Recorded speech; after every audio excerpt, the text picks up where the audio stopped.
Hi, good afternoon to all of you. So let us start once again. So in the last session, we discussed about all the major developments in the interwar years from 1919 till 1939, and we had discussed that all these developments, especially the rise and development of fascist ideology, resulted into the outbreak of the Second World War in 1939. Clear? When this war started in 1939, it proved to be a global war from the beginning, unlike the First World War, because it started in all the different parts of different continents, and therefore it is rightly termed as the global war from the very outset. Clear? So let us understand about the course of this war from 1939 till 1945. So good afternoon to all of you once again. Let us start with the course of the Second World War. Any question that is there among the students? We have already answered the last question. Okay, fine, clear. So let us start with the course of the Second World War from 1939. Just understand fast, clear. The Second World War started on 1st of September 1939 when Hitler attacked the region of Poland, which was retaliated by Britain and France. This marked the beginning of the Second World War. Clear? When this war started, Hitler being the most powerful leader among all the Axis powers, Hitler adopted a very definite strategy of warfare. Clear? Hitler decided to attack the countries with lightning speed. Clear? His objective was that he wanted to defeat the countries at rapid pace before any collective front could be formed against Hitler. Clear? So Hitler never wanted any collective front to be formed. That could have become difficult to be defeated. So he wanted to defeat the adversary powers in quick succession without any collective front could be formed. Clear? Moreover, he was relieved from his arch rival Soviet Union because he had signed non-aggression pact with Stalin in 1939. Clear? So Hitler adopted a very definite strategy of warfare known as attacking the countries with lightning speed. This concept of attacking the countries with lightning speed, this concept is known as blitzkrieg. Clear? So Hitler adopted the strategy of blitzkrieg, that means attacking the countries with lightning speed to prevent the formation of any collective front against him. With this strategy, Hitler first of all attacked the Scandinavian countries, the so-called peaceful countries like Norway and Denmark. Why he attacked these countries first of all? Clear?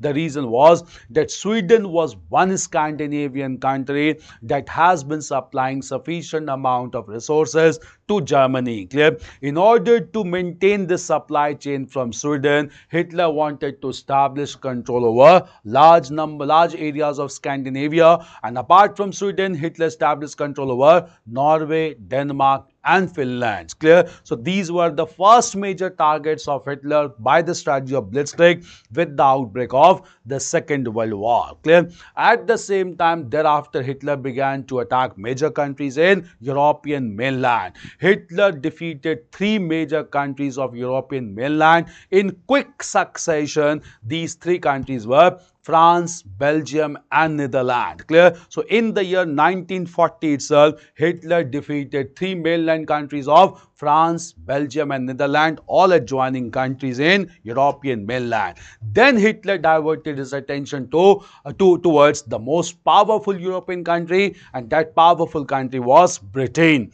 And Hitler adopted a very definite strategy against Britain. He did not adopt any armed attack or naval attack. Hitler started the concept of aerial bombardment on important locations of Britain. Clear? This battle against Britain proved to be a prolonged one, and this battle is known as Battle of Britain. We'll discuss this battle quite elaborately because Britain continued to resist Hitler for considerable period of time. We'll come to resistance of Britain in Battle of Britain against Germany. Clear? First of all, we'll discuss about these major areas. Clear? We had written the heading course of the Second World War. Right, introduction first. Clear? Right, with the beginning of the Second World War, with the beginning of the Second World War, Hitler adopted adopted a definite strategy. Hitler adopted a definite strategy of blitzkrieg, Blitzkrieg. Hitler adopted a definite strategy of blitzkrieg, definite strategy of blitzkrieg, whereby he began to attack countries,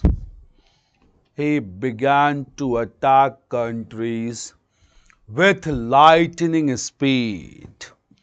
He began to attack countries with lightning speed. Lightning speed. Clear? Right. The logic behind this strategy, the logic behind this strategy, the logic behind this strategy, the logic behind this strategy, the logic behind this strategy, the logic behind this strategy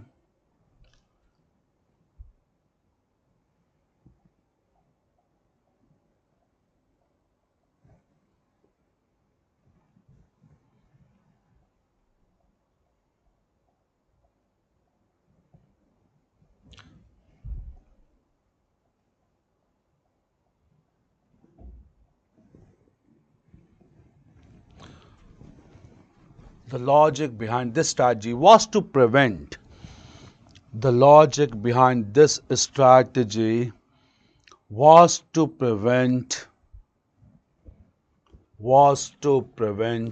any collective front, was to prevent any collective front against Hitler, any collective front against Hitler, any collective front against Hitler, any collective front against Hitler. Now look into this map, clear? So Finland, then Estonia, Latvia, Lithuania, Poland he attacked, clear? Then Denmark, clear? Germany, any collective front against Hitler, clear?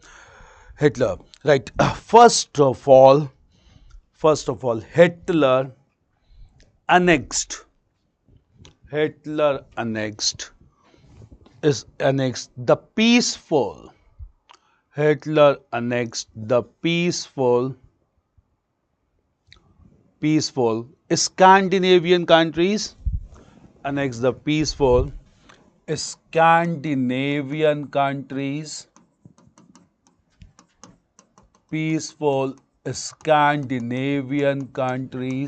like Norway, Denmark and Finland, Norway, Denmark and Finland, Norway, Denmark and Finland. Right. The objective was to ensure,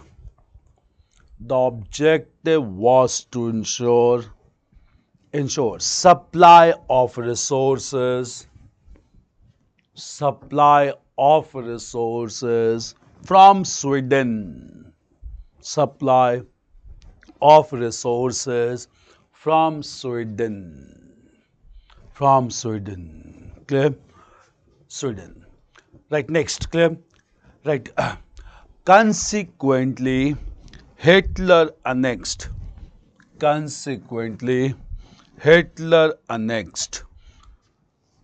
three mainland. Hitler annexed three mainland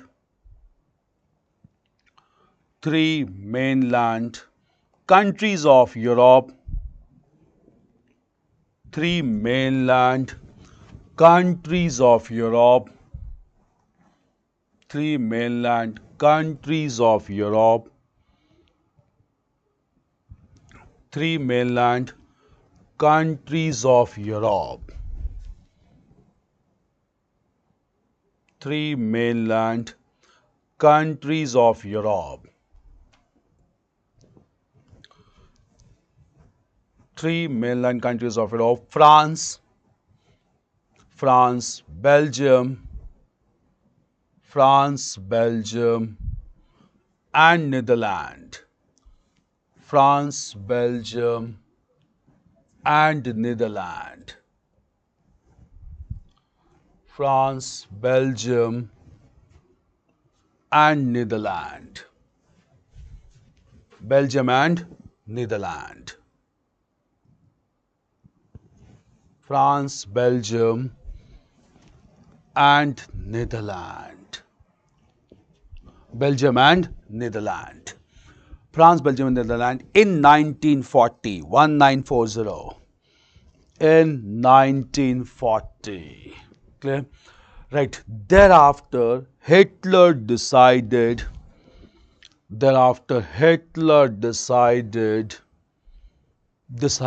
to attack. Hitler decided to attack the most powerful European country,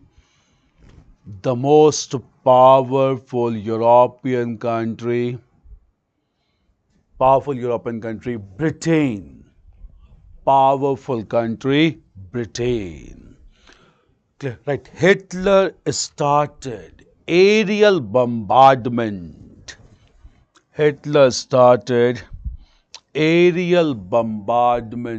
On Britain.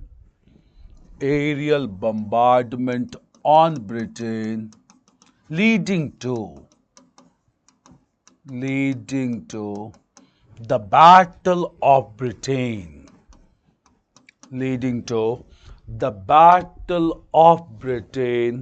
In 1941. Battle of Britain in 1941. Okay? Right, British forces resisted German aggression.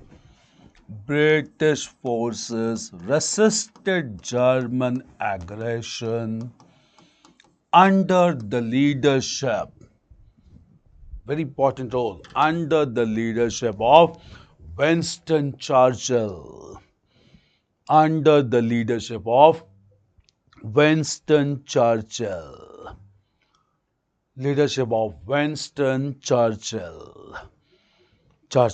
He gave a very powerful speech at that time for understanding. Clear? I have nothing to offer except my blood and sweat. Clear? He inspired the British to resist against German aggression. Clear? Right. During this battle, Britain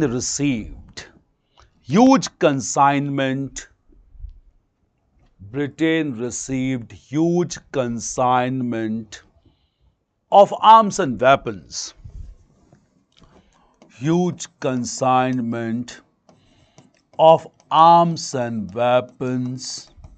From United States. Under cash and carry agreement. Under cash and carry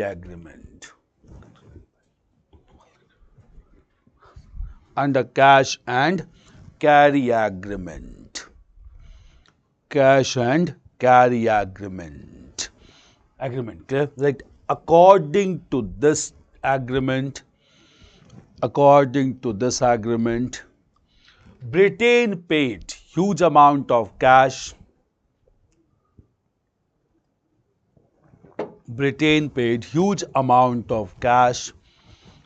To purchase US weapons.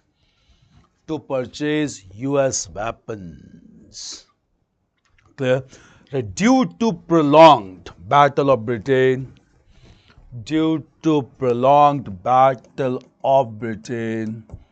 this agreement was changed to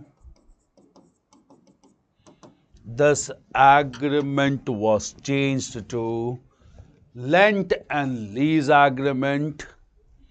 was changed to Lent and Lease Agreement, whereby US began to supply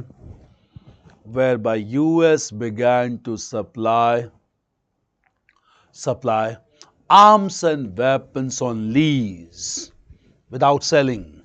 Arms and weapons on lease. Okay, lease. Right. This marked the entry of United States. This marked the entry of United States in the Second World War indirectly. In the Second World War indirectly. Second World War indirectly. Clear? Indirectly. Change paragraph. Right. Meanwhile, Hitler focused on other areas. Hitler focused on other areas.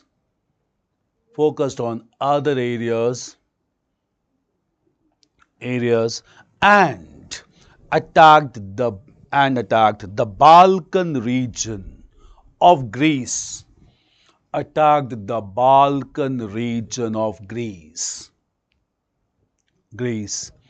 Balkan region of Greece. Okay.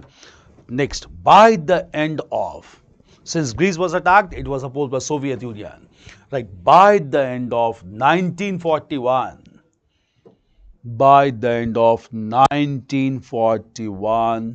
Hitler declared war against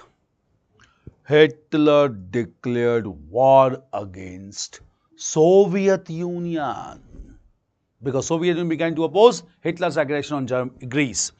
War against Soviet Union, even though the non-aggression pact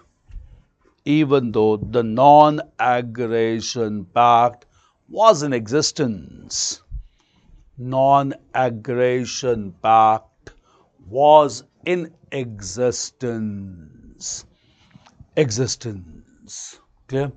Aggression pact was in existence. Clear?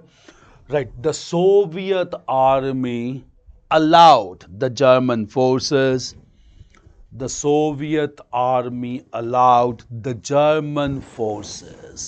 to enter Soviet territory, like Napoleon, Soviet territory, and waited for winters to approach.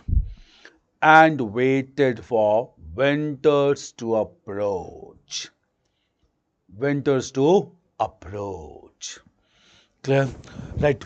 Winters to approach. Right. Due to harsh climatic conditions, harsh climatic conditions,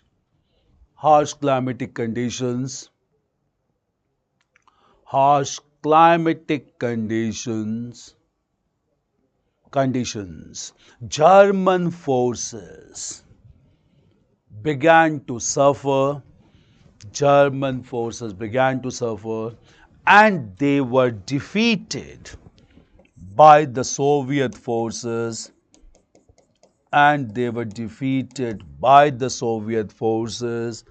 in the Battle of Stalingrad. In the Battle of Stalingrad.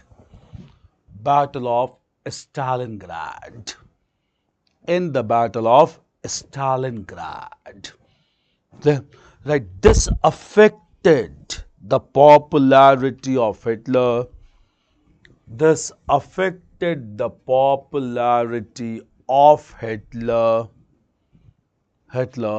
Even though he managed to return back.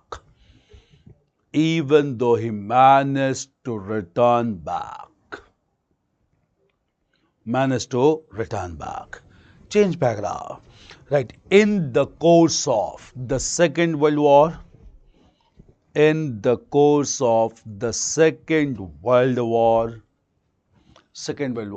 Italy began to Italy began to attack. Italy began to attack African continent. Italy began to attack African continent. Italy began to attack African continent. African continent.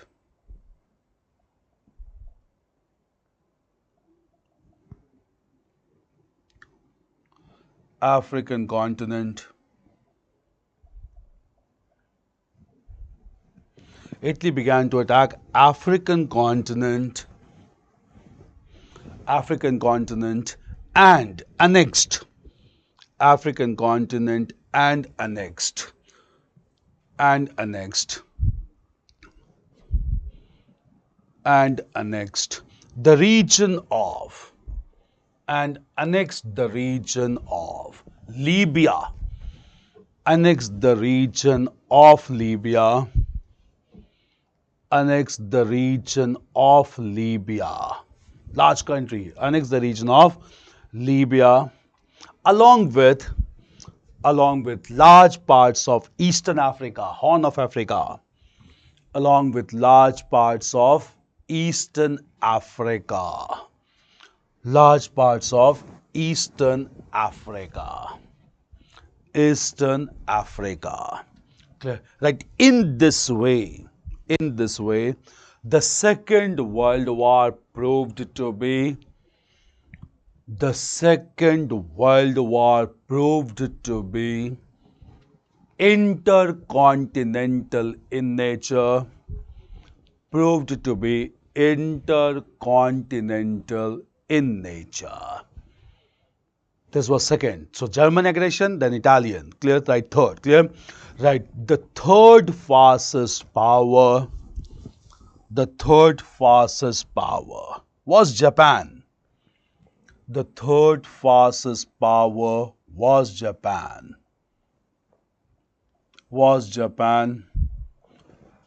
The third fastest power was Japan. That began to attack. That began to attack. The countries of Southeast Asia. That began to attack countries of Southeast Asia. Look into these countries. Clear? Japan, Indonesia, Malaysia, Thailand, French Indochina, up to Burma, and even this region of China as well. Countries of Southeast Asia. Clear? Right. Japan proved to be highly aggressive.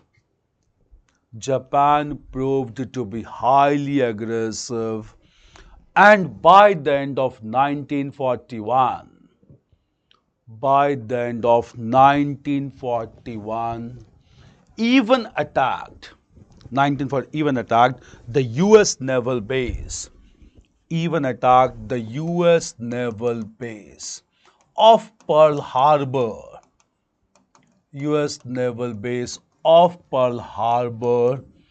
in the province of Hawaii. US naval base of Pearl Harbor in the province of Hawaii. Clear? Right. Consequently, United States participated directly.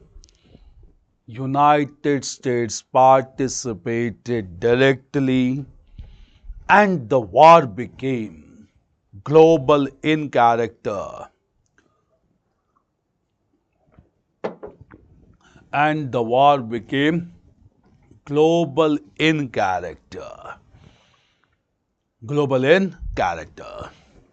It's clear?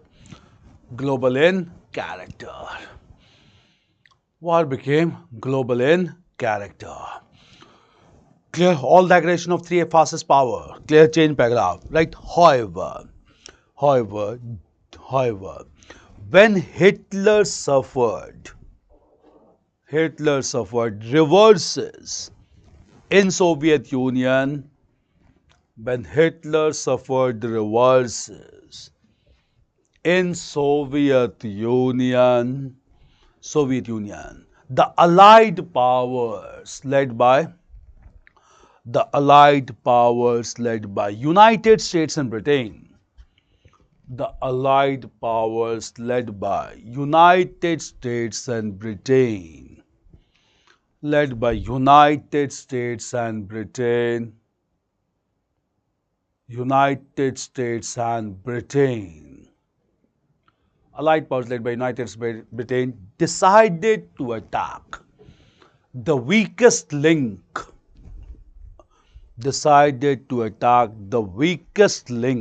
of the Axis power, Italy. It was the weakest one. Weakest link of the Axis power, Italy. Clear? Right. The Allied powers dethroned Mussolini. The Allied powers dethroned Mussolini and annexed large parts of Italy.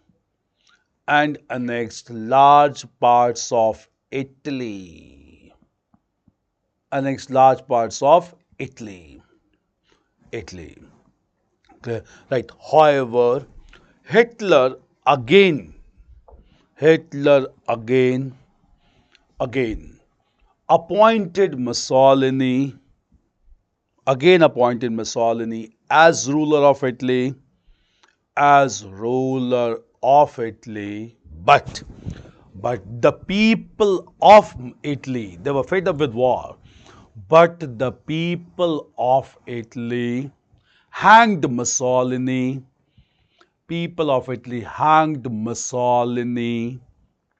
In 1945. Hanged Mussolini in 1945. Clear?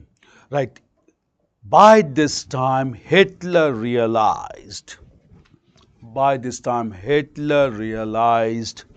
that defeat was inevitable.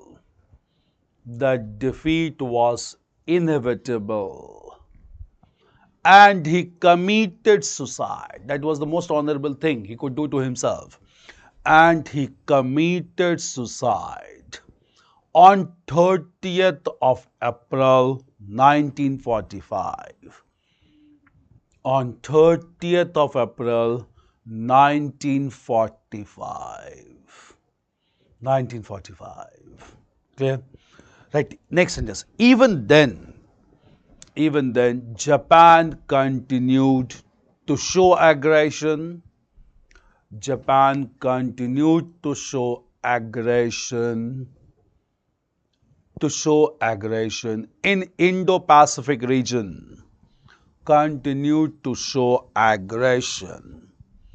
In Indo-Pacific region. In Indo-Pacific region. Aggression in Indo-Pacific region. Okay. Right. Finally, United States dropped two atom bombs.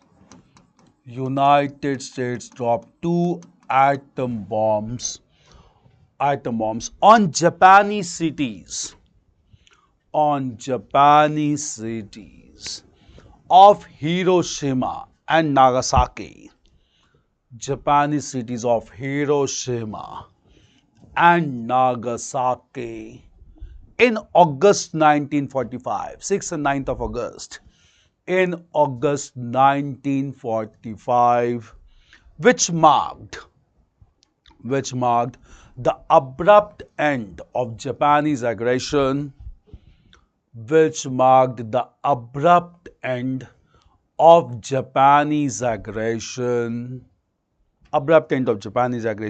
And even the end of the Second World War.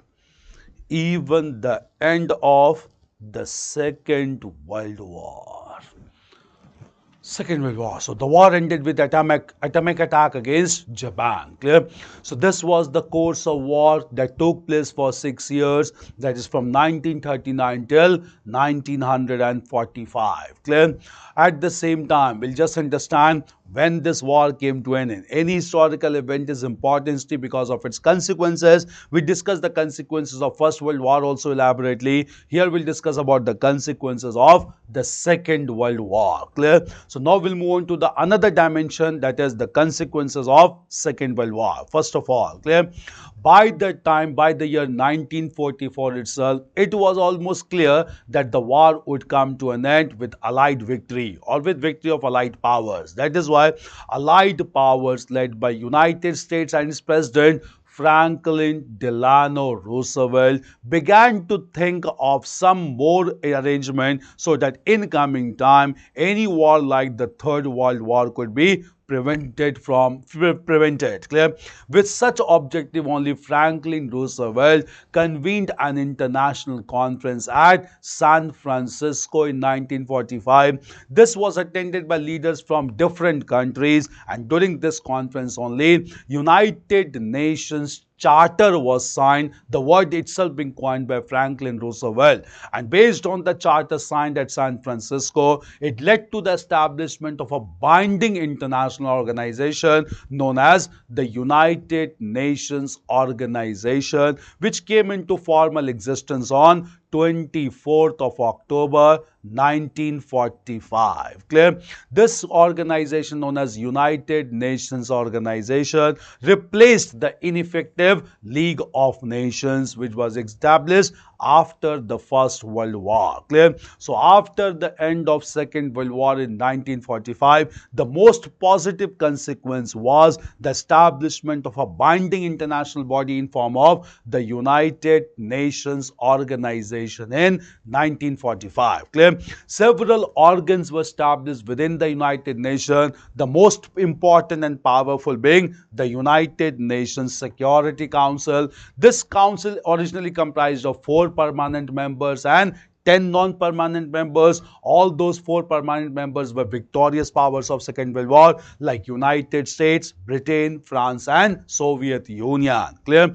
And Security Council was given the charge to maintain peace and stability and to prevent the occurrence of any major war. This became another very positive development after Second World War. Moreover, within the ambit of United Nations, an important institution was established in form of the Trusteeship Council. What was the work of Trusteeship Council? The work of Trusteeship Council was to ensure that all colonial empire is liquidated, because it was believed by this time that the 2 world wars were fought primarily for race, due to race for imperialism and colonialism. So it was decided to decolonize the continents of Asia and Africa, and Trusteeship Council was established to ensure that colonial powers like Britain, France and Netherlands, they acted as trustees of the colonies, meaning that they were supposed to look after the welfare of the colonies rather than exploitation. Since just because this development took place, these colonies became liabilities for colonial powers, and therefore they began to be liberated. And next major consequence of Second World War was the phenomena of decolonization, which was started to liberate the countries of Asia and Africa. Clear? So several positive consequences began to felt all across the world after the end of Second World War. Clear? First of all, we'll deal about United Nations. Right, next heading as the consequences of the Second World War. Consequences of the Second World War. Consequences of the Second World War. Clear? Second World War. Right. Right, introduction. Clear? Right. By the end of the Second World War, by the end of the Second World War, end of the Second World War, a need was felt to establish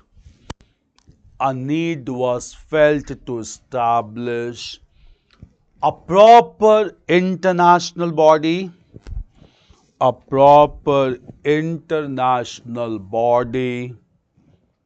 proper international body to maintain peace and security, to maintain peace and security. Security. Clear? Right. The President of United States, the President of United States, Franklin Delano Roosevelt, the President of United States, Franklin Delano Roosevelt, convened an international conference, convened an international conference at San Francisco, international conference at San Francisco, which was attended by global leaders, attended by global leaders. Clear? Leaders. Right. During this conference, during this conference, the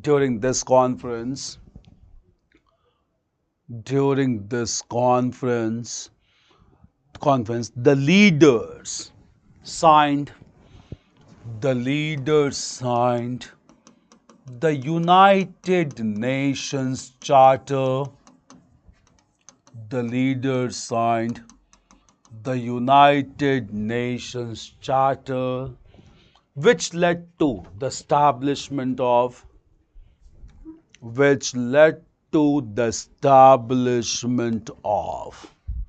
United Nations Organization, which led to the establishment of United Nations Charter, United Nations Charter, which led to the establishment of United Nations Organization, United Nations Organization on 24th of October, on 24th of October 1945,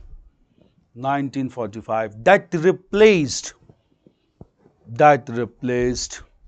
the League of Nations, that replaced the League of Nations, that replaced the League of Nations, replaced the League of Nations. Nations, clear? Right. Within United Nations, the most important organ,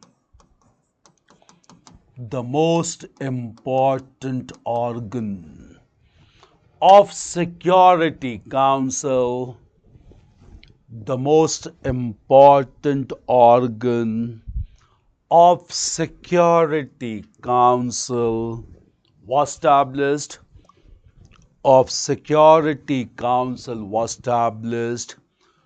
with 4 permanent members.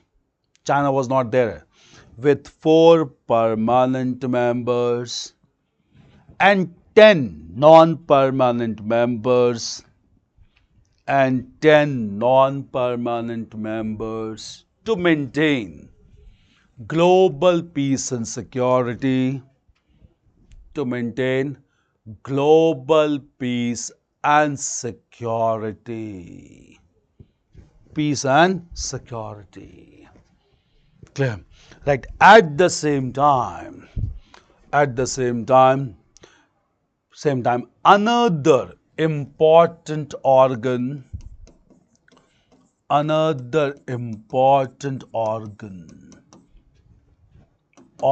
in form of another important organ in form of the Trusteeship Council, in form of the Trusteeship Council, was established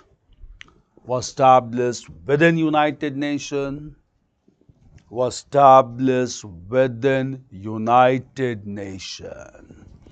Okay? Right. The objective of the trusteeship council, the objective of the trusteeship council, the objective of trusteeship council, the objective of trusteeship council,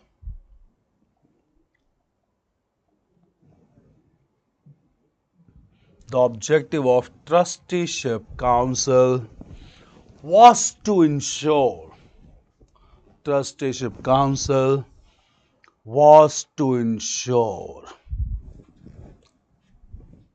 was to ensure,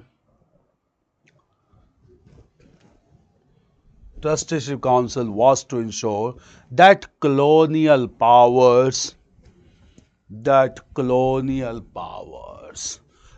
Britain and France, that colonial powers like Britain and France, colonial powers like Britain and France, Britain, France, colonial power Britain, France should look after the development of, should look after the development of,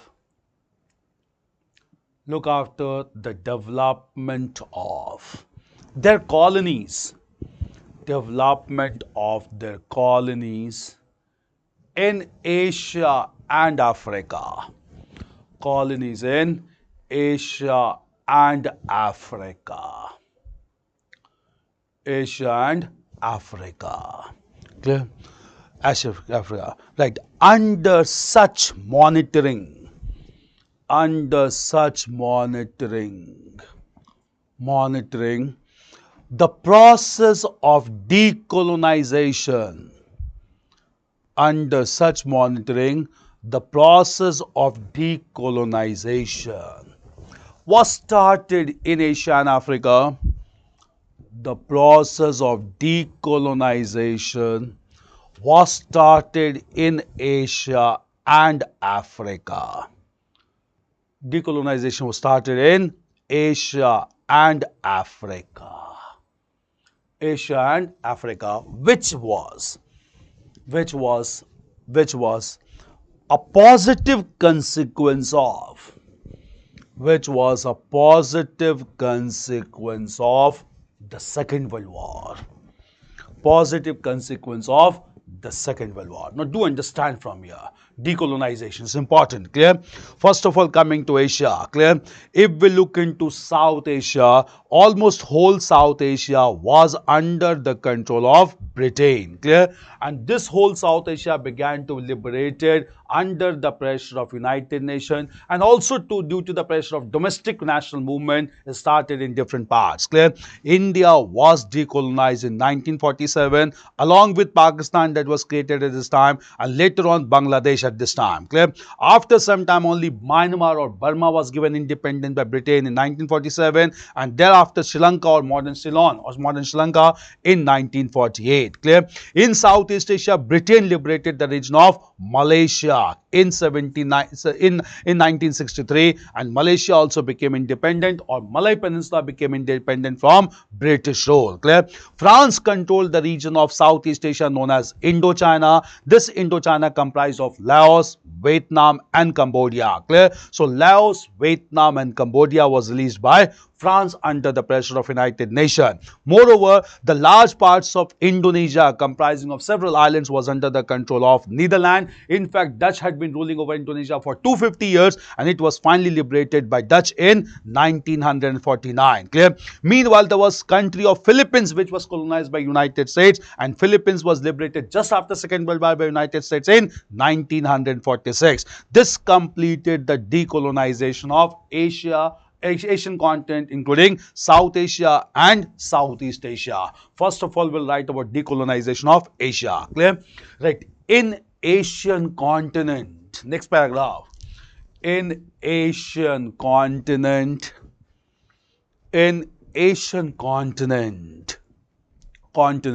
Britain was the most powerful colonial power. Britain was the most powerful colonial power most powerful colonial power that dominated the whole South Asian region, that dominated the whole South Asian region, whole South Asian region. Clear? Right, Britain liberated India along with Pakistan. Britain liberated India along with Pakistan in 1947, along with Pakistan in 1947, followed by the independence of Myanmar or Burma, followed by the independence of Myanmar or Burma.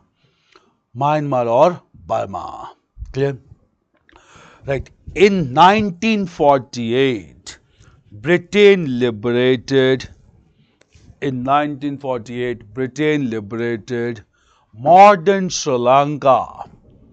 Britain liberated modern Sri Lanka in South Asia. In South Asia. Clear? Right, next sentence. Right, Britain even colonized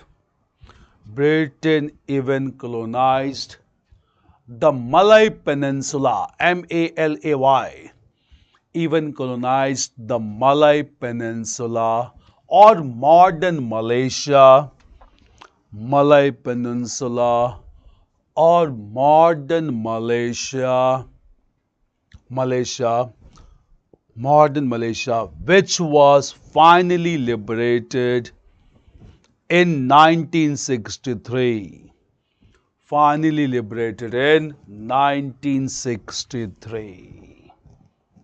Britain, decolonization. Clear? Right, next. Clear? Right. Next paragraph. Right. The second major colonial power. The second major colonial power was France in Southeast Asia. France in Southeast Asia that ruled over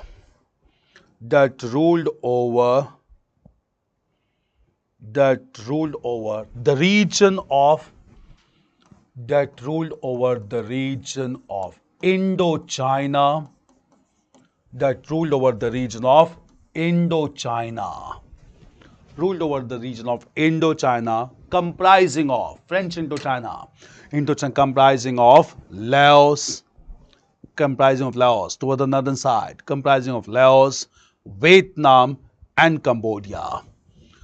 Comprising of Laos, Vietnam and Cambodia. Laos, Vietnam and Cambodia.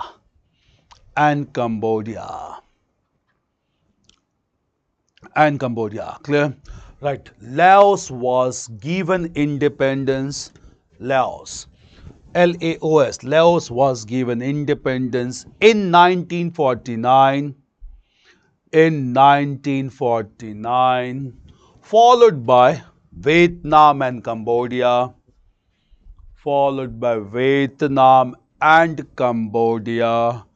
In 1954.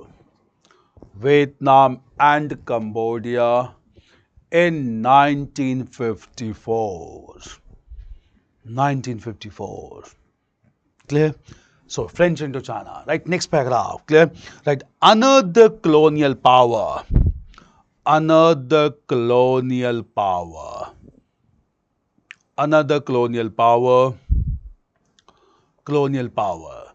in Southeast Asia.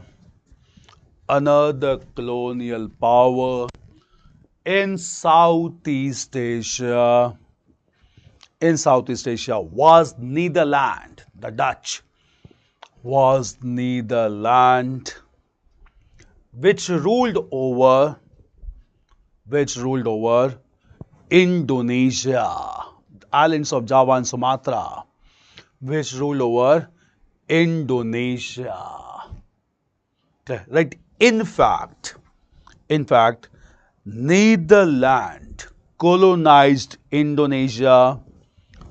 Netherlands colonized Indonesia.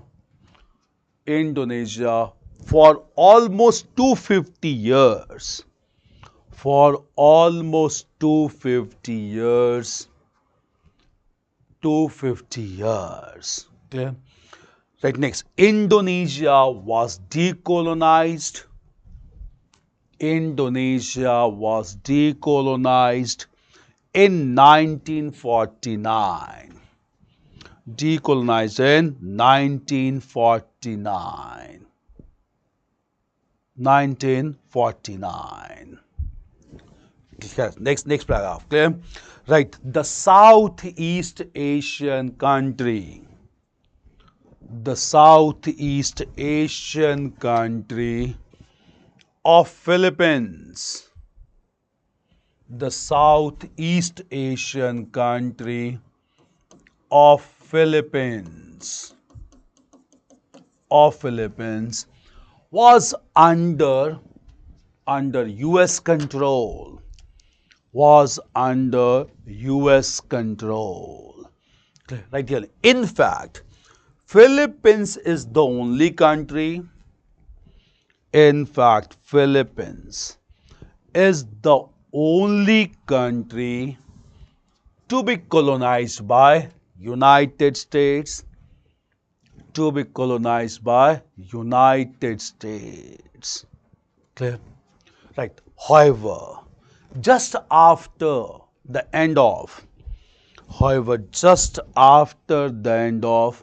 the Second World War, just after the end of the Second World War,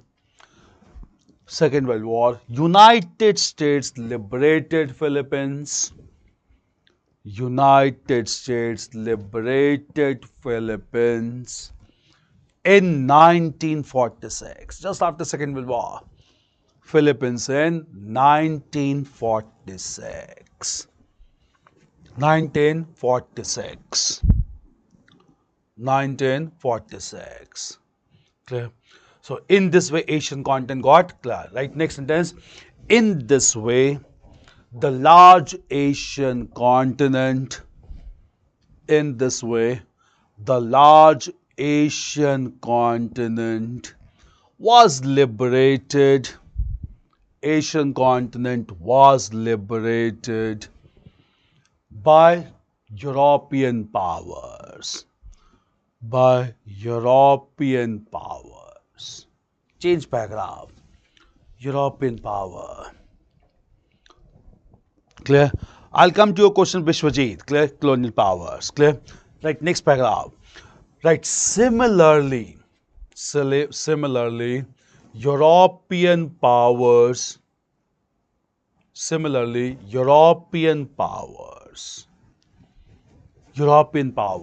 were pressurized by United Nations, were pressurized by United Nations,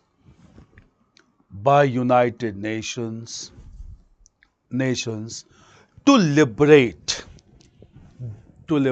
African countries, to liberate African countries, to liberate African countries. Okay? African countries. Right. Britain liberated several African countries. Several African countries. African countries like Sudan. Several African countries like Sudan, Uganda. Several African countries like Sudan, Uganda, Kenya, Tanzania, Zimbabwe, and even South Africa, along with Botswana, Swaziland, Lesotho, and South Africa. And South Africa. And South Africa. Clear? Right. Another major colonial power in African continent. Another major colonial power in African continent. In African continent was France. African continent was France. France that liberated Morocco, that liberated Morocco, Algeria, Tunisia, Morocco, Algeria, Tunisia, Niger, right? Some of them only Niger, and even Cameroon, along with the island of Madagascar. Here, along with the island of Madagascar. Island of Madagascar. Island of Madagascar. Madagascar. Clear? Madagascar. Okay? Right. The European country Portugal. The European country Portugal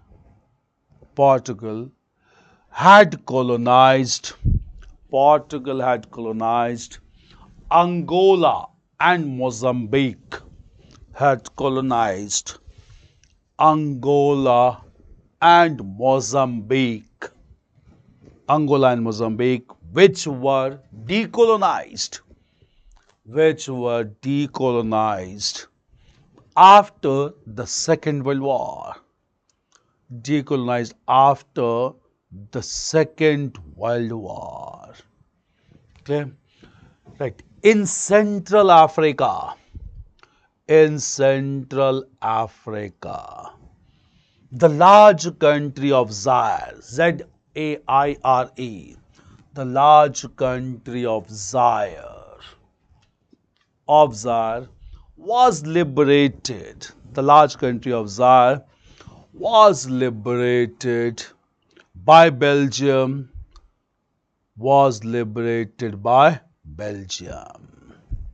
Clear? Belgium. Right. Moreover, Italy was forced to liberate. Italy was a defeated power. Italy was forced to liberate the African countries. Italy was forced to liberate the African countries of Libya and Somalia, eastern part. Liberate the countries of Libya and Somalia. Decolonization of Africa. Clear? Change paragraph. Right. With decolonization of Asia and Africa, Asia and Africa, the leaders convened the Afro-Asian Conference. The leaders convened the Afro-Asian Conference at Bandung, Indonesia. Afro-Asian Conference at Bandung in 1955. At Bandung in 1955. Okay. Right. The deliberations of this conference,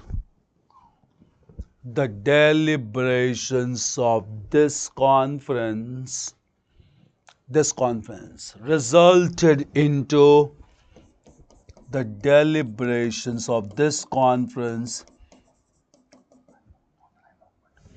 resulted into the deliberations of this conference resulted into the non-aligned movement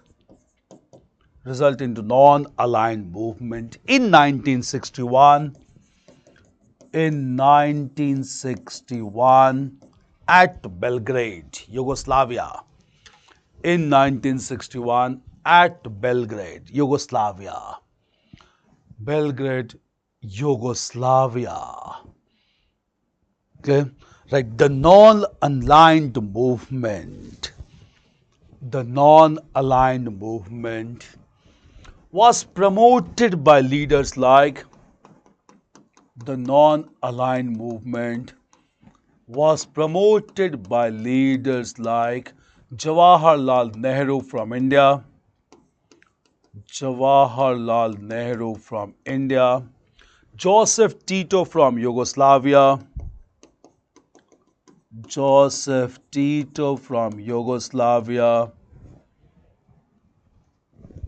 Sukarno from Indonesia, and Abdel Nasser from Egypt, all developing countries, and Abdel Nasser from Egypt. Clear? Right. The establishment of the non-aligned movement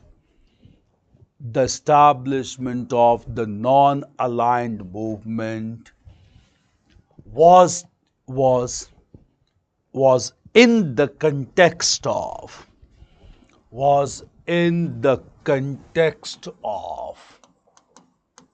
the Cold War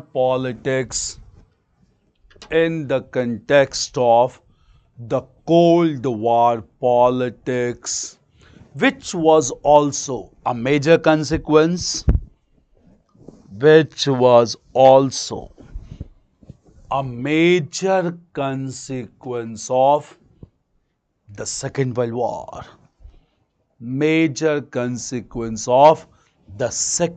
War. So welcome to Cold War.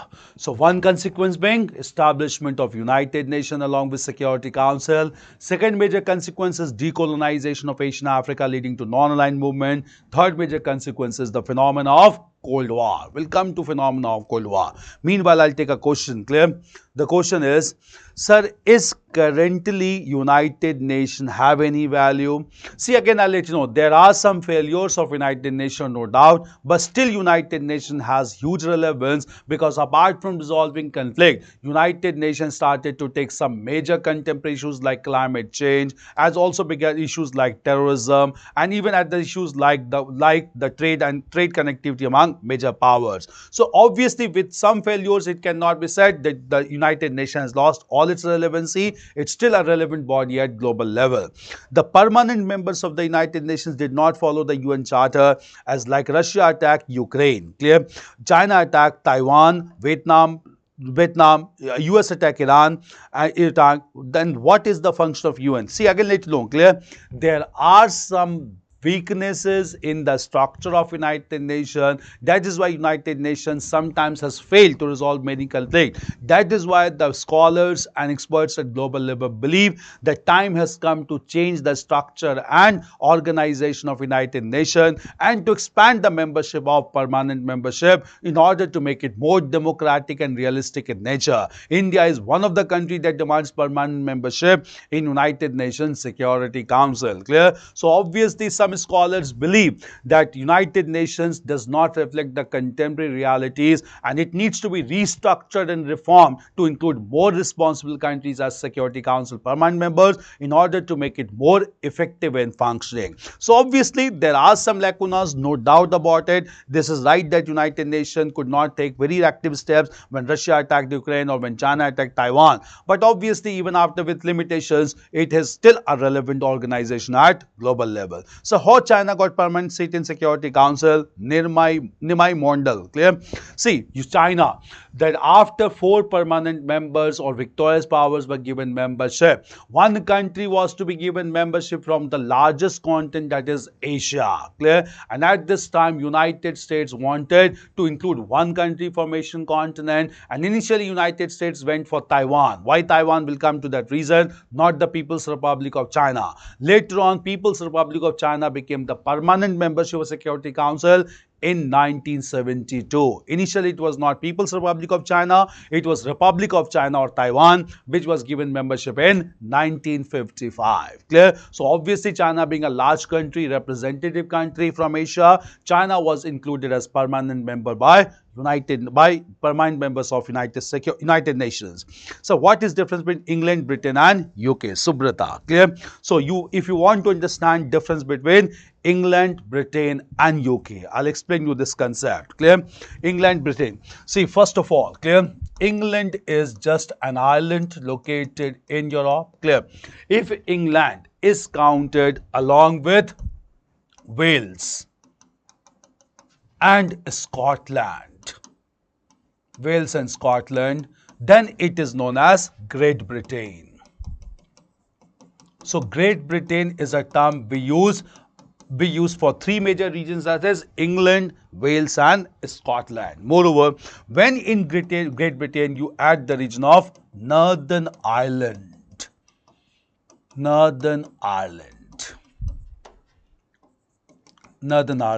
then this whole region is known as United Kingdom. Clear? So England, Wales and Scotland amounts to Great Britain. Great Britain plus Northern Ireland is known as United Kingdom. This is the difference between England, Scotland, Wales and United Kingdom. Clear? I'll show you a map also. Just understand. Clear?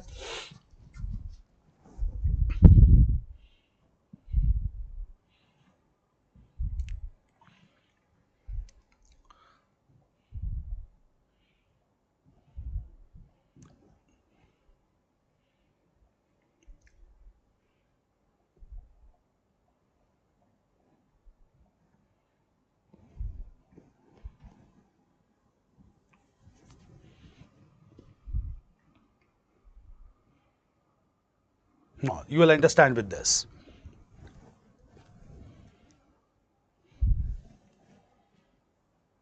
See, in this map,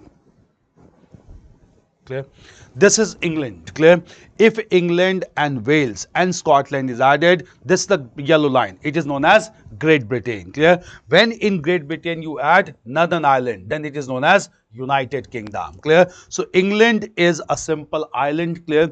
When England is counted with Wales and Scotland, it is known as Great Britain. And when in Great Britain you write Northern Ireland, clear? Ireland is divided in Northern and Southern Ireland. When Northern Ireland is included, it is known as United Kingdom, clear? So United Kingdom. So England, then Wales and Scotland amounting to Great Britain, and when Great Britain is added with Northern Ireland, it is known as United Kingdom. Clear? This is the difference between England, Britain and United Kingdom. Is Subrata? Is clear? Clear? So how China was liberated as it was colonized by different imperial powers. Clear? We'll come to China's liberation also, don't worry. Clear? Because we'll discuss Chinese history separately, Tista. Clear? Is it fine? So Cold War. Now coming to the phenomena of Cold War. Clear? So we'll discuss about the phenomena of Cold War as a consequence of the Second World War only. Clear? So phenomena of Cold War. Just understand. Clear? As soon as Second World War came to an end. Clear?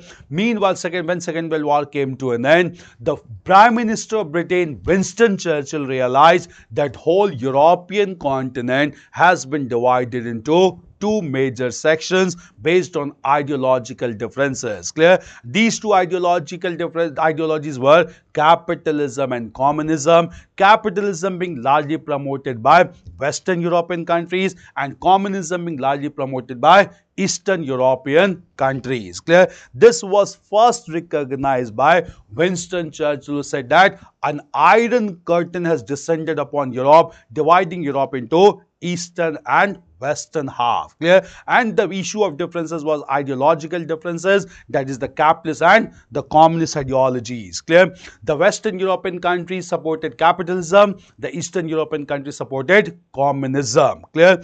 Moreover, at the same time, clear, Eastern European countries got aligned with Soviet Union, Western European countries got aligned with United States. Clear? And therefore bloc politics started to take place, and in this bloc politics countries again began to acquire arms and weapons, and warlike situation got created. Clear? There was a warlike situation without actual fighting, and this phenomena in global politics is known as the Cold War politics. Clear? So Cold War politics started because all situation of war prevailed without actual fighting between the communist aligned countries and the capitalist aligned countries led by Soviet Union and United States respectively. Apart from division of Europe into Eastern and Western half, the most important division was in Germany. Germany was a defeated power, and Germany was divided into East Germany and West Germany. West Germany went under the capitalist control, East Germany came under the communist control. Not only this, within Germany the capital city of Berlin was divided into two parts, East and Berlin and West Berlin.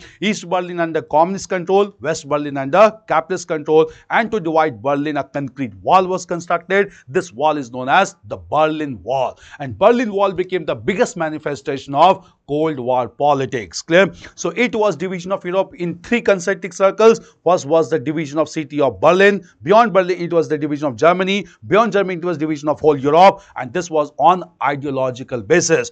Beyond Europe also major countries of the world began to get aligned either with the capitalist bloc or the communist bloc, and that marked the beginning of bloc politics or the Cold War politics in the world. Clear? In this context only, when Afro-Asian countries became independent, all of them decided to follow non-alignment, that is not aligning with any other bloc, because they had emerged from colonial rule and now they wanted to develop socially and economically with limited resources. Clear? So none of them decided to join any bloc, and this resulted into a third component known as non-aligned countries. But Cold War became a real phenomena after the end of Second World War. Clear? And in this phase, when Cold War politics started to take place, it got manifested all across the world, and the biggest manifestation after Second World War of Cold War politics was in China. In this context only we will look into Chinese history and communist revolution that took place in China after the end of Second World War.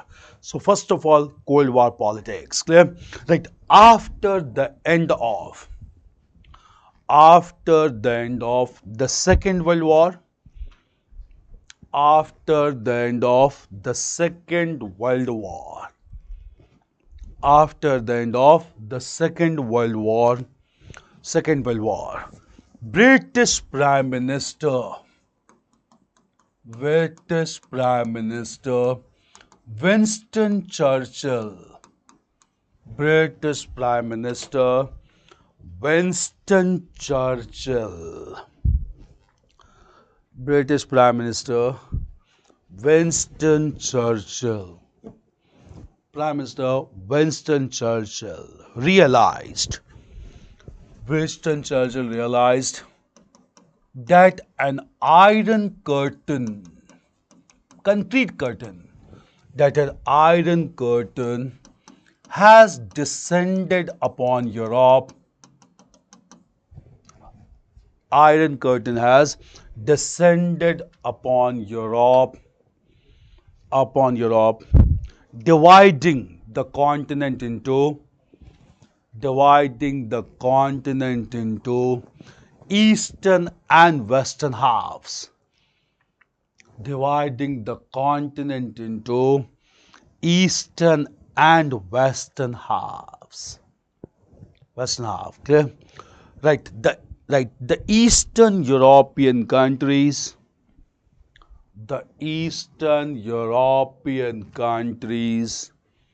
came under communist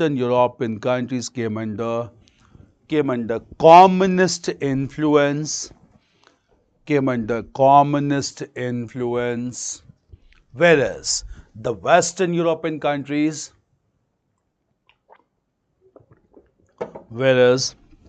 the Western European countries came under Western European countries came under capitalist influence. Came under capitalist influence. Clear? Right. Beside, Germany was divided. Germany was divided into eastern and western halves.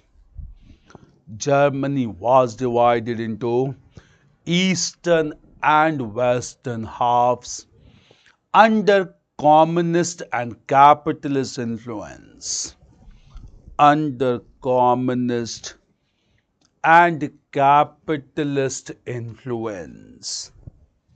Communist and capitalist influence. Capitalist influence. Influence. Clear? Right. Moreover, the capital city of Berlin, capital of Germany, moreover, capital city of Berlin was divided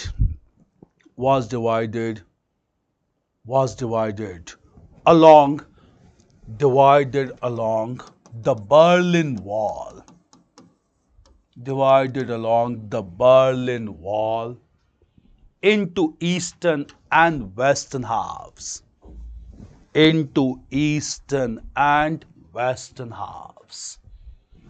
Eastern and western halves. Western halves. Clear? Right. Apart from Europe, the countries of other continents,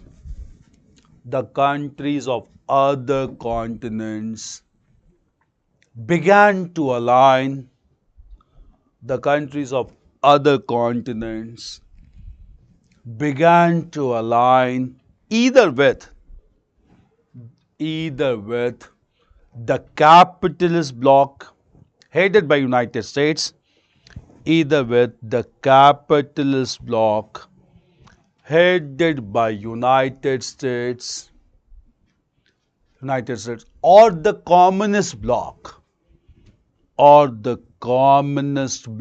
headed by Soviet Union, or the communist bloc headed by Soviet Union,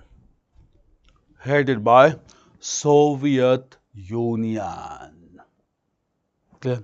Right. This marked the beginning of bloc politics, BLOC.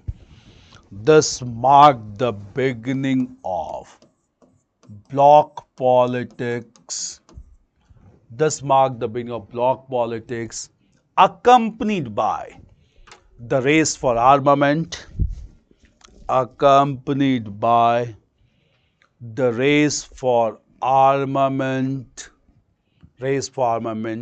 Which created a warlike situation.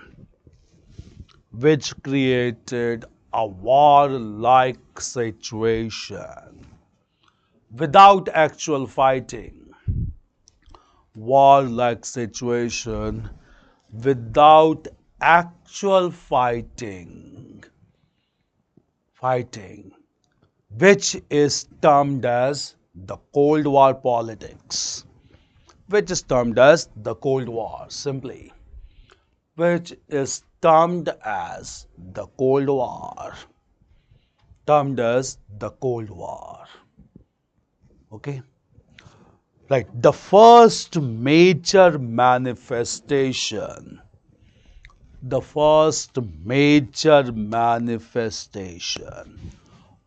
Cold War politics. The first major manifestation of Cold War politics was in China. Cold War politics was in China. We'll come to Chinese history, clear? So now we'll discuss about Chinese history, clear? So write history of China and communist revolution. History of China and the communist revolution. This is the last revolution of world history. history of China and the Communist Revolution. And the Communist Revolution. Okay, we'll start with history of China. Before this, we'll take a question. So, as we see in history, in most cases, one country support another country if they have the same ideology. But why in Indo-Pak War, USA supported Pakistan, which was democratic for just namesake Nayan? See, this is a question of international relations. Don't worry, Nayan. Clear? From tomorrow, we'll be starting with international relations only. Clear? And I'll explain this elaborately that why United States supported Pakistan in the era of Cold War that affected US relationship with India also. Clear? So don't worry about Nayan. This is a very valid thing. I'll be discussing this question in international relations. In fact, this is a question of international relations only that why US supported Pakistan in the era of Cold War against India, especially on Kashmir issue. Clear? We'll come to that and tomorrow onwards only we'll start with international relations. This topic will be coming there inevitably. Clear? It's fine. So coming to history of China and the Communist Revolution. Just understand about China. Clear? Till the end of the 19th century, China was a divided country without any sense of nationalism. In fact, it was much backward than India also. At least in India, by the end of 19th century, national movement began to take place with formation of Indian National Congress. No such development took place in China till the end of 19th century. Clear? Till this time, China was dominated by large number of warlords. Clear? Warlords were people who maintained their own personal military contingent, and with the help of military forces, the warlords defeated, or rather warlords suppressed the peasantry class, and they took away the agriculture produce of the peasantry class. Clear? So China was largely dependent on agriculture without any industrial setup, and all these agriculture produce generated by peasantry class were forcefully appropriated by the warlords, and therefore complete chaos and anarchy existed in China. Clear? But by the beginning of 20th century, modern nationalism began to be promoted in China, and this nationalism was promoted for the first time in the beginning of 20th century by a Western educated Chinese leader. This Western educated Chinese leader was Dr. Sun Yat-sen. Clear? So Dr. Sun Yat-sen promoted Chinese nationalism. He was a Western educated leader and he began to promote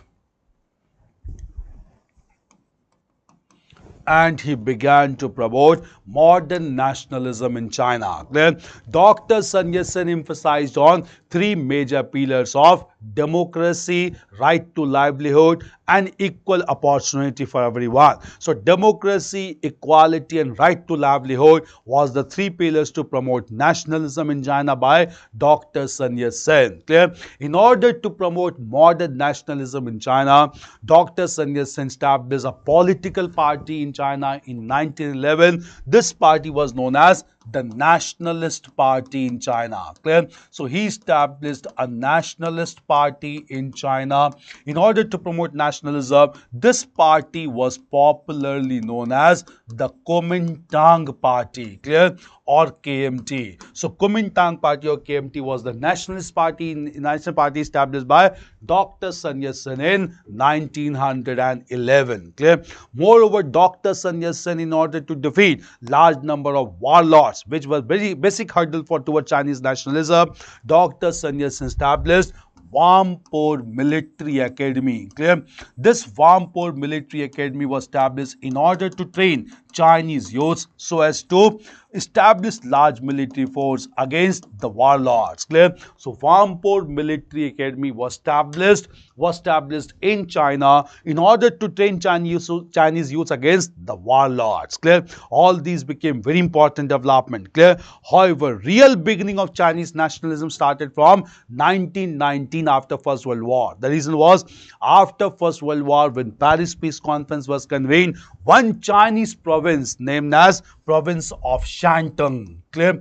This Chinese province of Shantung was handed over to Japan because Japan was with Allied power. Since Chinese province of Shantung was given to Japan, it affected the sentiments of Chinese youth, and large number of Chinese youth and students began to support Dr. Sun Yat-sen, and from here Chinese nationalism began to take place in real sense. Clear? This was one set of development that took place in China from the beginning of 20th century. First of all, we write this. Clear?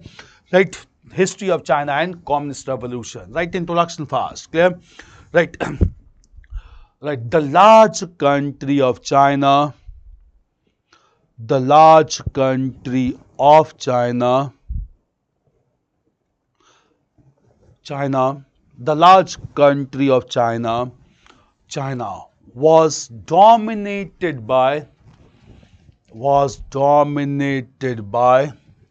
the warlords,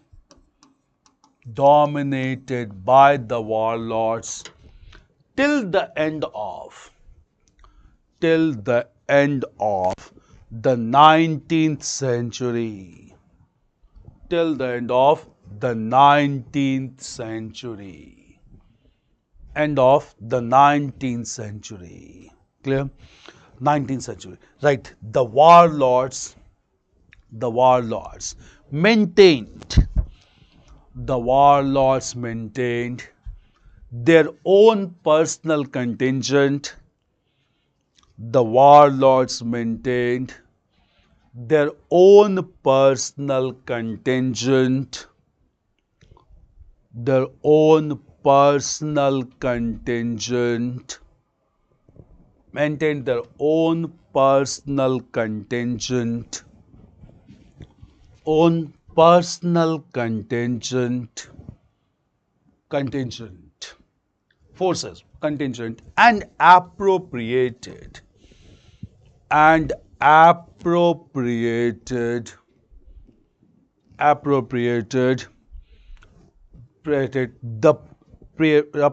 the resources of the peasantry class. Appropriated the resources of the peasantry class. Clear? Right. In other words, there was complete chaos. CHAOS. In other words, there was complete chaos and anarchy. There was complete chaos. CHAOS. Complete chaos and anarchy in China. Complete chaos and anarchy in China. Anarchy in China. Clear? Change paragraph. Right. From the beginning of the 20th century. From the beginning of the 20th century.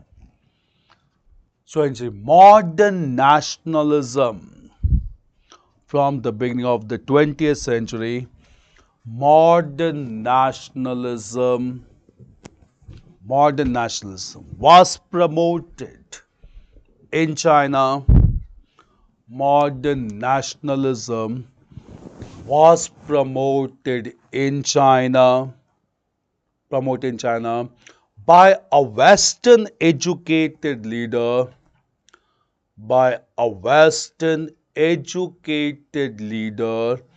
Dr. Sun Yat-sen.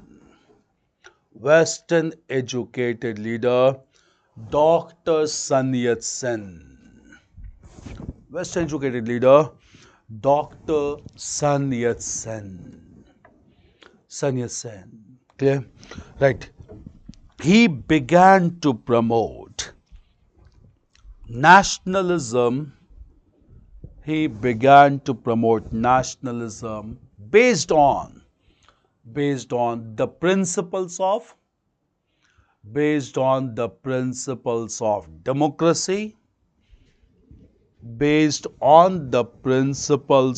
democracy, equality, and right to livelihood. and right to livelihood. Right to livelihood. Livelihood, clear? Right. In order to promote political awareness and nationalism, in order to promote political awareness and nationalism, Dr. Sun Yat-sen, Dr. Sun Yat-sen established the Nationalist Party of China, established the Nationalist Party of China, Nationalist Party of China, also known as the Kuomintang Party, Koumintang, also known as the Kuomintang Party, KMT, also known as the Kuomintang Party, known as the Kuomintang Party. Clear? Right. Moreover, Dr. Sun Yat-sen, Dr. Sun Yat-sen established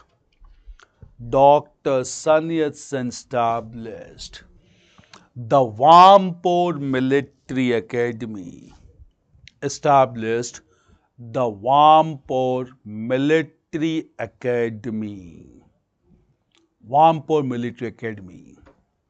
to train Chinese youths,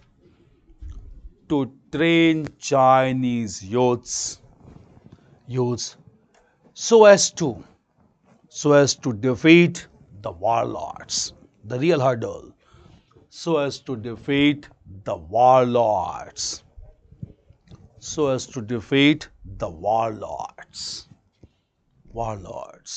Change paragraph. Right. Chinese nationalism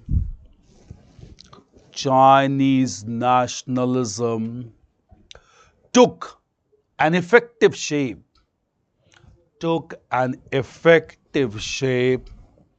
after the First World War,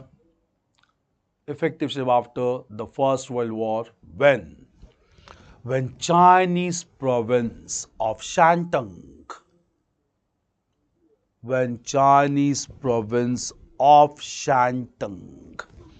was handed over to Japan,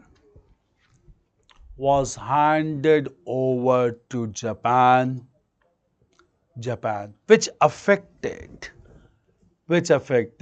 the sentiments of Chinese,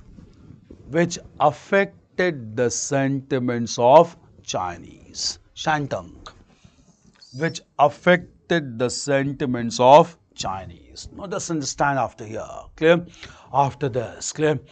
Meanwhile, when all these developments were taking place, we had discussed that Russian Revolution also took place in 1917, and thereafter ideology of socialism and communism began to acquire popularity worldwide. Clear?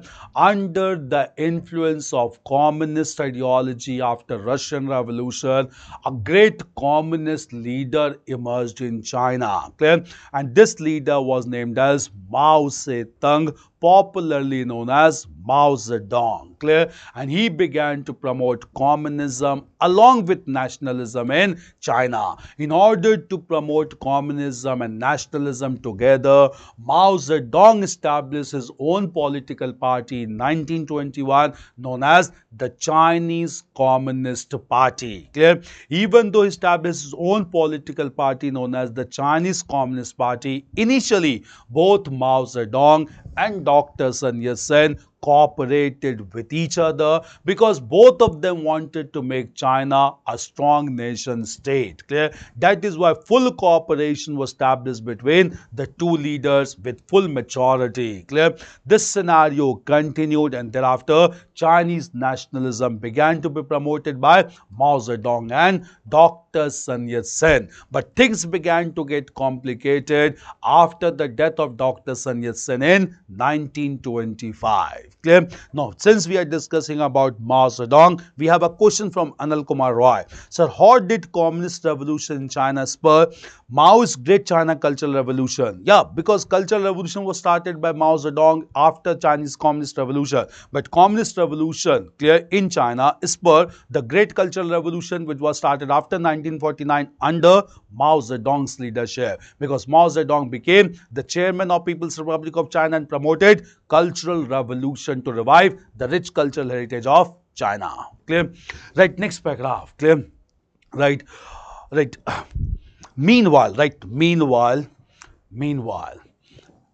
successful Russian Revolution,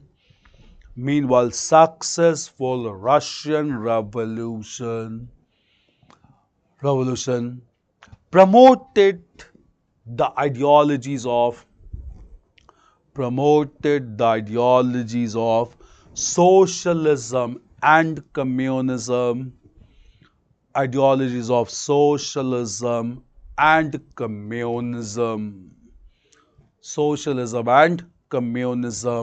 at global level.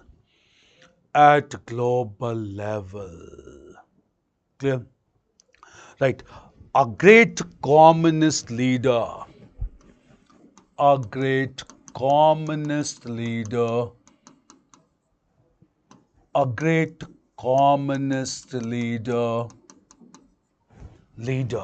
Mao Zedong. A great communist leader, Mao Zedong, or Mao Zedong. A great communist leader, Mao Zedong, or Mao Zedong, emerged in China, who began to promote communism along with nationalism,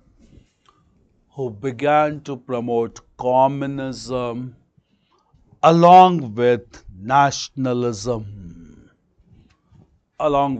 nationalism, along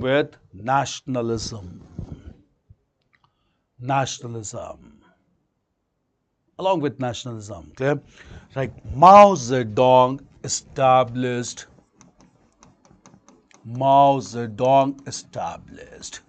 the Chinese Communist Party.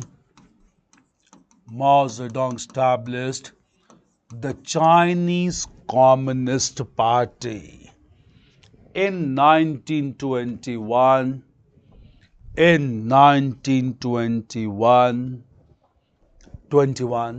That led to huge popularity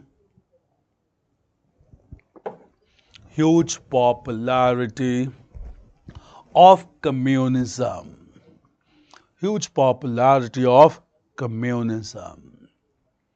Clear? Right. Both Mao Zedong and Dr. Sun Yat-sen,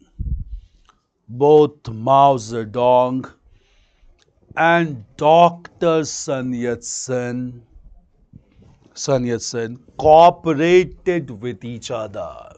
No conflict of interest. Cooperated with each other to promote nationalism in China.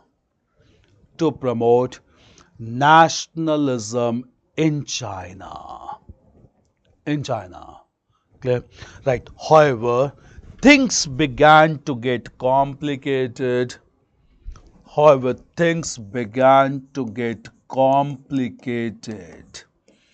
After the death of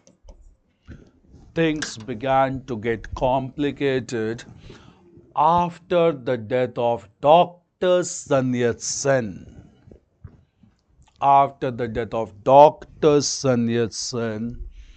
In 1925. Clear? Right. Thereafter, the Nationalist Party or the Kuomintang Party,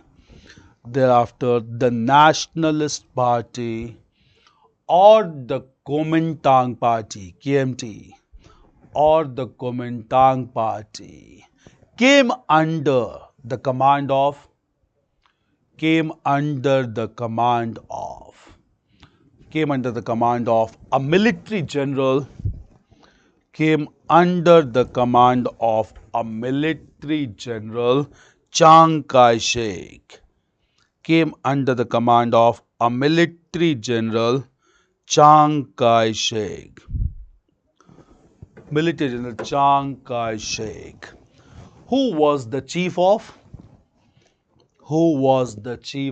Wampur Military Academy, who was the chief of Wampur Military Academy, chief of Wampur Military Academy. Clear? Right. Chiang Kai-shek wanted to concentrate. Chiang Kai-shek wanted to concentrate all powers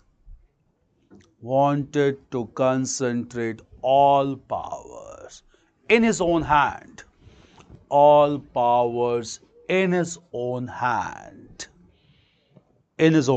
that led to differences with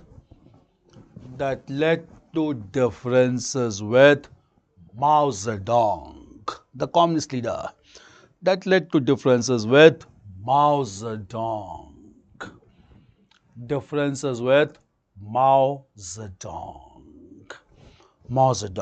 Clear? Right. From 1927, serious conflict started between Chiang Kai-shek and Mao Zedong,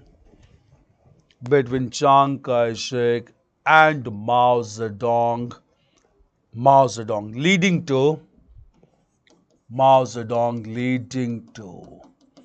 the Chinese Civil War,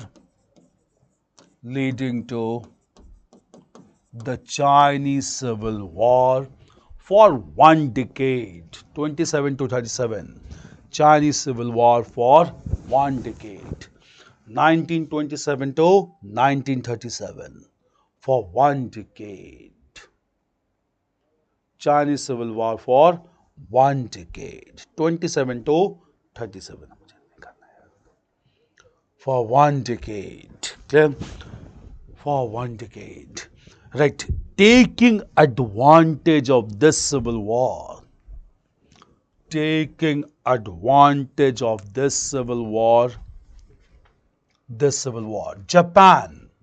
annexed the large province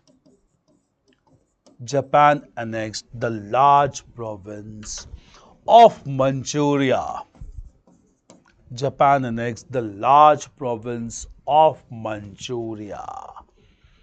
In 1931. Large province of Manchuria in 1931. We had already discussed, clear? Manchuria in 1931. Right. Even at this time, Chiang Kai-shek was not ready.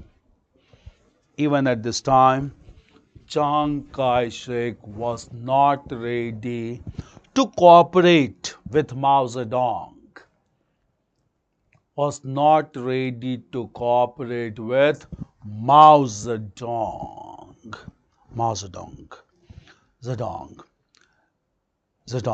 And communist members began to be persecuted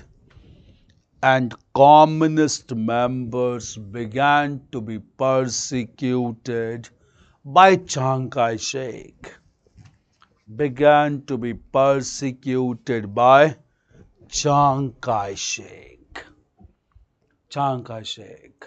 Clear? Right. Under such pressure, next sentence, Chiang Kai-shek. Under such pressure, large number of communist members large number of communist members under Mao Zedong. Large number of communist members under Mao Zedong. Large number of communist members under Mao Zedong. Mao Zedong went to remote villages. Went to the remote villages. Went to the remote villages and covered large distance in 1933-34. Covered large distance in 1933-34, which is known in history as the Great March. Which is known in history as the Great March, right? Great March within inverted comma, which is known in history as the Great March. Great March, very important. Okay, right? During this adventure,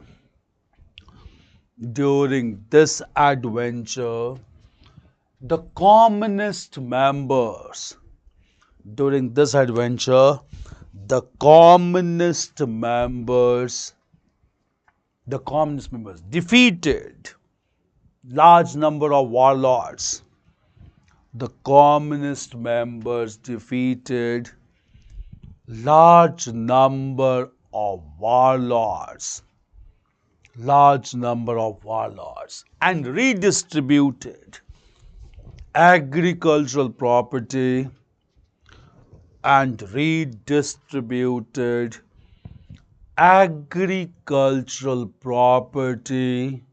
among the peasantry class. Agricultural property among the peasantry class. Clear? Peasantry class. Right. Such approach led to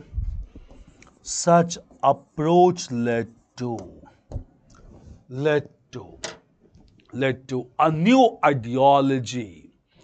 Approach led to a new ideology of Maoism, Maoist philosophy. New ideology of Maoism, named after Mao Zedong. New ideology of Maoism, whereby the peasants are supposed to take up arms. Peasants are supposed to take up arms.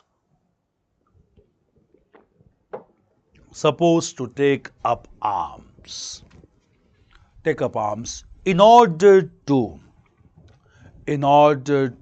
ensure equality. This is Maoism, radical ideology. Ensure equality. Huge popularity of Mao Zedong and communist. Clear? Change paragraph, right? Taking advantage of the prolonged civil war in China.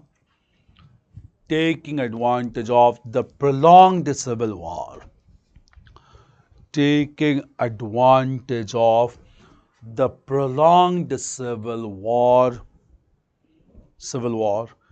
Japan declared full-fledged attack.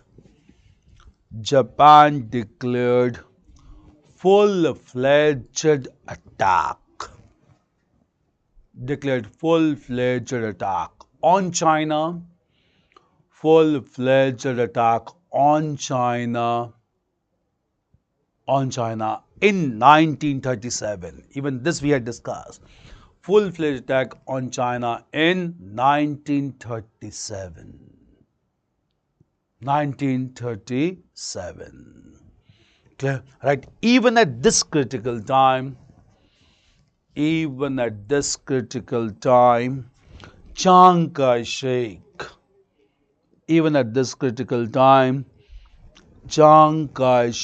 was not ready to cooperate.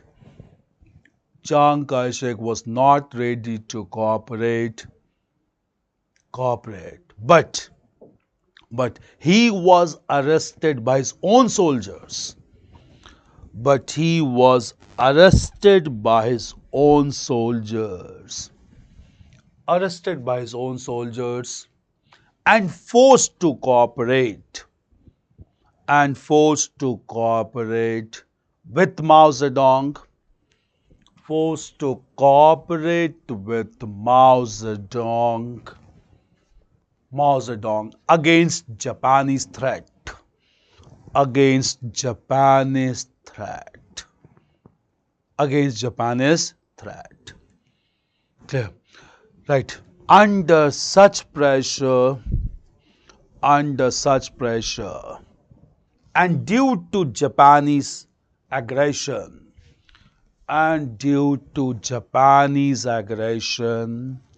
the first phase of Chinese Civil War,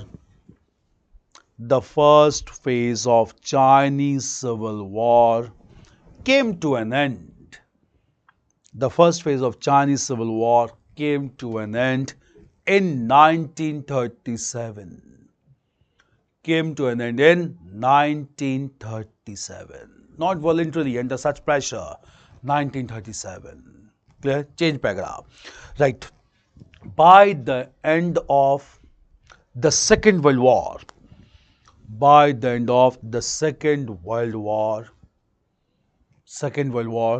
Japanese aggression came to an abrupt end.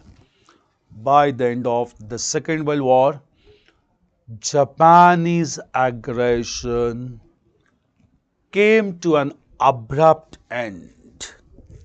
Japanese aggression came to an abrupt end due to atomic attack of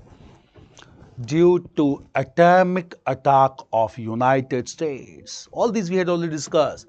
Atomic attack of United States. Clear? Right. As Japanese threat came to an end, differences again began to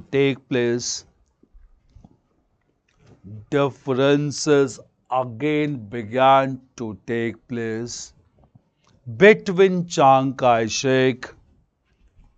Differences again began to take place between Chiang Kai-shek and Mao Zedong, leading to the second phase of Chinese Civil War. Leading to the second phase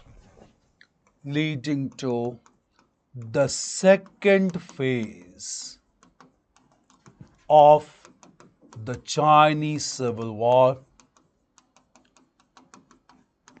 Leading to the second phase of the Chinese Civil War from 1946 to 49.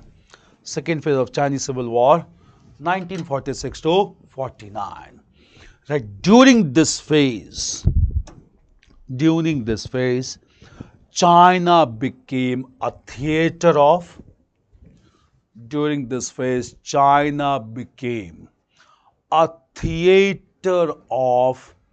Cold War politics. Here at this time, after Second World War, theater of Cold War politics. Clear? Right. Chiang Kai-shek began to be supported by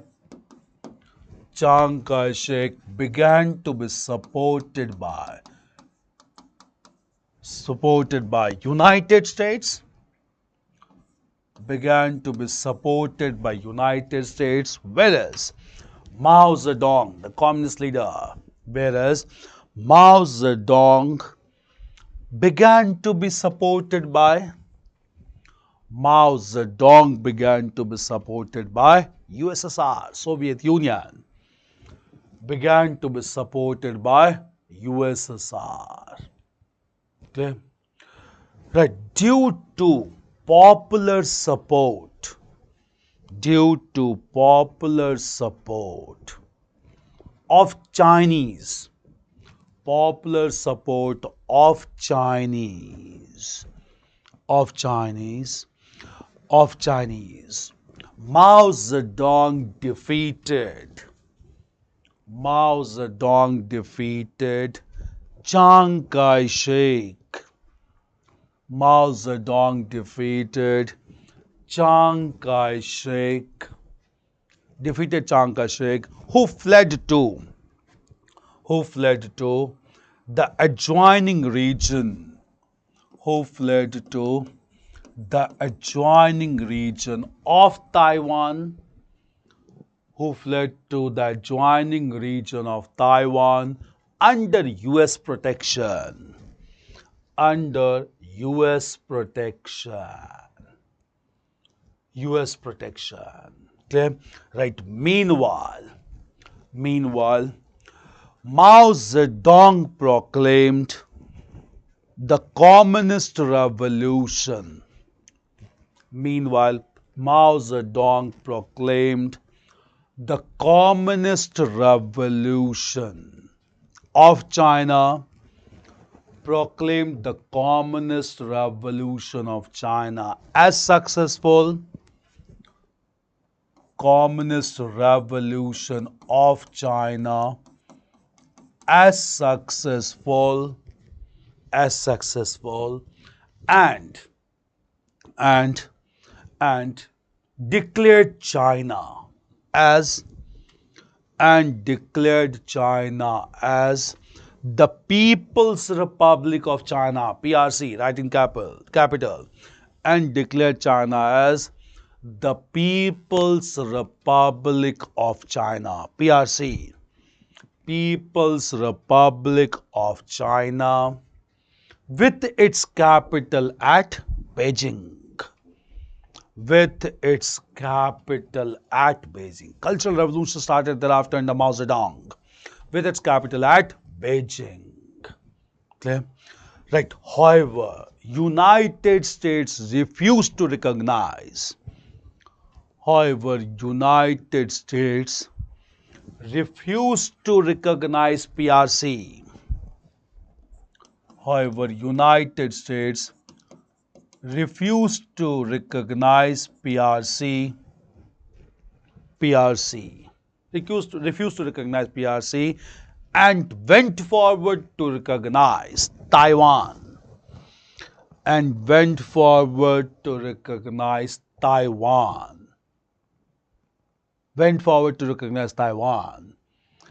Taiwan as Republic of China, Taiwan as Republic of China, ROC, as Republic of China with capital at Taipei, with capital at Taipei,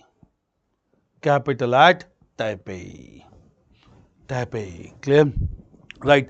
The successful Communist Revolution,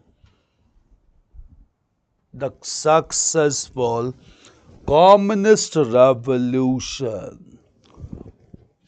Revolution in China, Communist Revolution in China is considered to be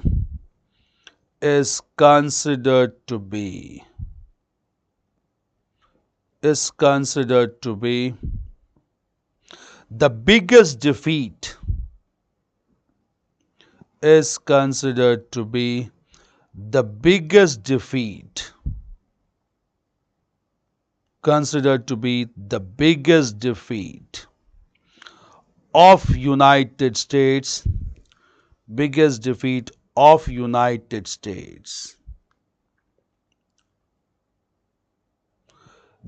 of United States,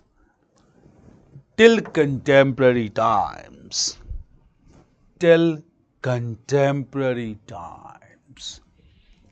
till contemporary times. So successful communist revolution. Later on, China applied PRC, applied one China policy and proclaimed Taiwan to be an integral part of China. Clear? So Taiwan became integral part of China as under one China policy proclaimed by People's Republic of China. So this was communist revolution. The second phase of phase of civil war witnessed Cold War politics, but Mao Zedong succeeded because Great March led to huge popularity of communists, and because of huge mass support, Chiang Kai-shek was defeated, fled to Taiwan. Taiwan was proclaimed as Republic of China with capital at Taipei, and mainland China was proclaimed as People's Republic of China in 1949 with capital at Beijing. Clear? This was communist revolution, fifth revolution, world history. So world history comprised of 5 revolutions. We had discussed all the revolution: industrial revolution, American revolution, French revolution, Russian revolution, and then Chinese revolution or communist revolution. Clear? Now, apart from this, some other topics are still left to be covered in Cold War politics, and then we'll discuss about decline and disintegration of Soviet Union, which ended the Cold War politics in 1991. Clear? So some topics are still left in world history, that is major developments in Cold War, especially the Suez Canal crisis and the Cuban Missile Crisis, and then at the same time the reforms introduced by Mikhail Gorbachev that led to the decline of Soviet Union, end of one bloc, and ultimately the end of Cold War in 1991. Clear? So please discuss against Great March. See, Great March was an adventure undertaken by Mao Zedong in which he covered more than 12,000 square miles, in which he went to remote villages, and with the help of communist members, large number of warlords were defeated. When warlords were defeated, obviously they could not discriminate against the peasantry class, and agricultural land and agricultural property were distributed among the peasantry class, and that resulted into huge popularity of Mao Zedong. From here only, a new ideology emerged known as Maoist ideology or Maoism, which means that peasantry class can take up arms in order to ensure equality, and therefore Maoist philosophy is the base of even Naxalism right now, because Naxal forces is based on Maoist philosophy or Maoist consideration. This started with Great March in 1933-34 under the leadership of Mao Zedong. Is it clear, Subrata? Is the concept of Great March clear? Undertaken by Mao Zedong and the communists?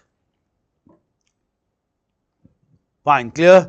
So all these developments took place. Some topics are still left to be done, so we'll be completing those topics. But very important announcement, clear? Tomorrow when we'll start the class, we'll complete the remaining topics of world history till the decline and disintegration of Soviet Union and the end of Cold War. Clear? After completing this topic, tomorrow only we'll start with another module of your general studies, that is international relations, that is foreign policy of India.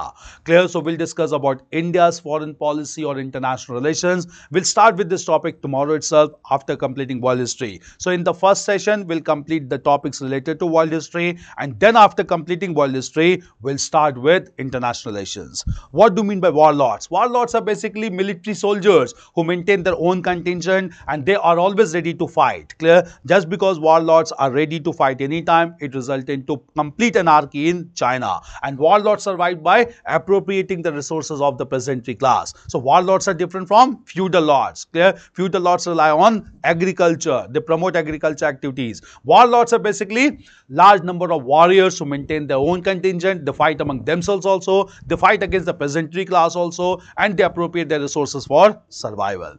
So what's the difference between communism and communalism? Totally different concept. Clear? Ask me tomorrow, I'll explain. Communism is a totally different concept. Communalism is a totally different concept. I'll explain you these terms tomorrow, Shubham. Clear? Just ask, because obviously we have crossed the time, that is 4 o'clock. Clear? So anyway, remind me tomorrow, I'll explain the terms communism and communalism. So tomorrow we'll continue with world history, we'll complete the remaining topics, it won't take much time. After completing world history, we'll start with another module of general studies tomorrow itself, that is international relations. Is it fine? I'll answer your questions, Subham, tomorrow. Difference between communism and communalism. The concept of warlords is clear, Vishwajit. Great March is clear, Shubrata. Fine. Thank you all of you. See you then tomorrow, and we'll continue with the topic of world history, and then we'll start with international relations. Clear? Thank you. Take care of yourself. Bye.